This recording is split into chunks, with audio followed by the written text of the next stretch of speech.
एक छोटे से गांव में रमेश नाम का लड़का अपनी माँ के साथ रहा करता था। उसके पिता नहीं थे। रमेश लकड़ियाँ काटने का काम किया करता था। वो रोज सुबह कुल्हाड़ी लेकर जंगल की ओर निकल जाता। दिन भर लकड़ियाँ काटता और शाम को उन लकड़ियों को इकट्ठा कर बाजार में बेच देता था। लकड़ियाँ बेचकर जो पैसे मिलते उससे वो अपने घर का गुजारा करता था। एक दिन जब रमेश जंगल से लकड़ियाँ काट कर बाजार में बेचने गया तो दुकानदार बोला, रमेश, अब लकड़ियों की मांग बढ़ गई है। इतनी लकड़ियों से काम नहीं चल पाएगा। तुम्हें ज्यादा लकड़ियाँ लानी होंगी। सेठ जी, कल से मैं ज्यादा मेहनत करूंगा और ज्यादा लकड़ियाँ काट कर लाऊंगा। ठीक है, यदि तुम ज्यादा लकड़ियाँ लेकर आओगे तो तुम्हें अच्छे दाम दूंगा। रमेश दुकानदार से पैसे लेकर घर चलाया और अपनी माँ को सारी बात बताई। उसकी बात सुनकर माँ बोली, बेटा, छोटी सी उम्र में तुम्हें कितनी मेहनत करनी पड़ती है। काश तेरे पिताजी जिंदा होते तो हमें यूं गरीबी का जीवन नहीं काटना पड़ता। रमेश माँ से बोलता है, माँ चिंता मत करो, मैं खूब मेहनत करूंगा। एक दिन हमारी गरीबी भी दूर हो जाएगी। अगली सुबह रमेश जल्दी उठ जाता है और कुल्हाड़ी लेकर जंगल की ओर निकल जाता है। जंगल के बाहर के कई पेड़ों की लकड़ियां वो पहले ही काट चुका था, इसलिए उसने जंगल के अंदर जाकर लकड़ियां काटने का निश्चय किया।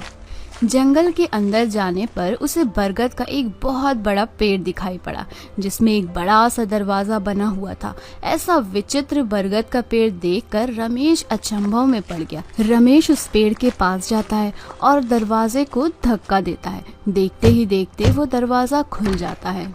रमेश उस दरवाजे से अंदर झांकता है तो उसे घना अंधेरा नजर आता है, लेकिन फिर भी रमेश दरवाजे के अंदर चला जाता है।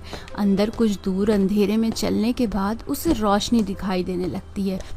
वो रोशनी की ओर बढ़ा और देखा कि पेड़ के इस पार एक गांव बसा हुआ है। वो गांव में घूमने लगा। घूमते घूमते अचानक उसे किसी के चिल्लाने की आवाज सुनाई दी। अरे बचाओ मुझे! अरे कोई है क्या? अरे कोई है सुनने वाला? अरे मैं गिर गया हूँ। वो आवाज की ओर बढ़ा तो देखा कि वो आवाज एक गड्ढे से आ रही है। उसने गड्ढे में झांका, वहाँ एक आदमी गिरा हुआ था और सहायता के लिए पुकार रहा था। रमेश ने उससे कहा, मैं रस्सी फेंक रहा हूँ, आप उसको पकड़कर बाहर आ जाइए। फिर रमेश ने गड्ढे में रस्सी फेंकी, जिसे पकड़कर वो आदमी गड्ढे से बाहर आ गया। वो रमेश को बहुत धन्यवाद देने लगा। तभी रमेश बोला, धन्यवाद की कोई बात नहीं है, बस हम सबको एक दूसरे की मदद करनी चाहिए।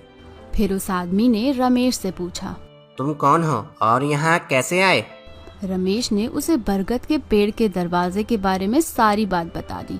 तभी वो आदमी बोला, वहाँ एक जादुई दरवाजा है जो केवल 10 दिन के लिए खुलता है। तुम्हें शाम होने से पहले वापस जाना होगा, क्योंकि अगर दरवाजा बंद हो गया तो तुम 10 दिन अपने घर नहीं जा पाओगे।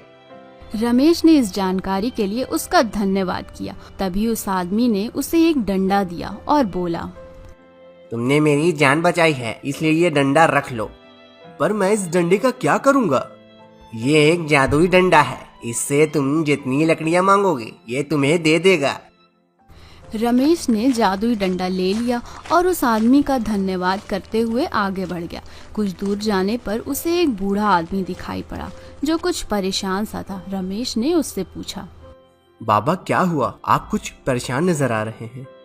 बेटा क्या बताऊं, घर पर लकड़ियां खत्म हो गई हैं, इसलिए जंगल से लकड़ियां काटने निकला हूं। लेकिन इन हाथों में शक्तियां नहीं रही। समझ नहीं आ रहा कि कैसे लकड़ियों की व्यवस्था करूं। रमेश ने जादुई डंडे की मदद से बूढ़े आदमी को ढेर सारी लकड़ियां दे दी। बूढ़े आदमी ने उसका धन्यवाद किया और उसे एक जादुई बर्तन देते हुए कहा, बेटा ये एक जादुई प्लेट है, जब भी खाने की जरूरत पड़े इससे मांग लेना। रमेश ने जादुई बर्तन ले लिया। शाम हो रही थी, इसलिए वो पेड़ के जादुई दरवाजे से बाहर निकल आया। खुशी खुशी वो घर पहुंचा और जंगल में हुई घटना के बारे में बताते हुए जादुई डंडा और जादुई बर्तन अपनी माँ के हाथ में रख दिया। माँ जादुई डंडा और जादुई बर्तन को देखकर बहुत खुश हुई। अगली सुबह सुरेश ने जादुई डंडे से ढेर सारी लकड़ियाँ मांगी और दुकानदार को बेचकर अच्छे पैसे कमाए।